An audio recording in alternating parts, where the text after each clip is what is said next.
பினாங்கில் வாக்குவாதத்தின் போது தனது அத்தையை கத்தியால் குத்தி காயம் விளைவித்த 14 வயது சிறுமி நாளை நீதிமன்றத்தில் குற்றம் சாட்டப்படுவாள்.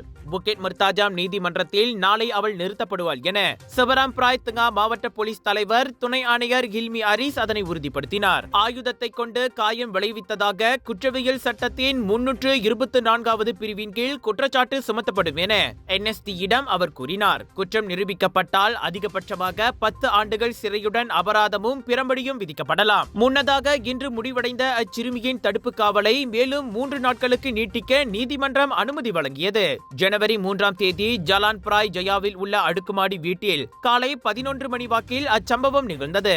குடும்ப பிரச்சனை காரணமாக 4 நாட்களாக தனது அத்தை வீட்டில் அச்சிறுமி தங்கியிருந்தாள். இந்நிலையில் சம்பவத்தன்று தன் தாய் வீட்டுக்கே செல்வதாக அவள் கூறிய போது அத்தை தடுத்ததால் இருவருக்கும் வாக்குவாதம் ஏற்பட்டது. வாக்குவாதம் முற்றியதில் திடீரென அத்தையை சிறுமி கத்தியால் குத்தினாள். அதில் இடப்பக்க வயிற்றில் காயமடைந்த 30 வயது அம்மாது உடனடியாக செபராங்ஜயா மருத்துவமனையில் அனுமதிக்கப்பட்டார். பொதுமக்கள் கொடுத்த தகவலின் பேரில் சம்பவ இடம் விரைந்த போலீசார் அச்சிறுமியை கைது செய்தனர்.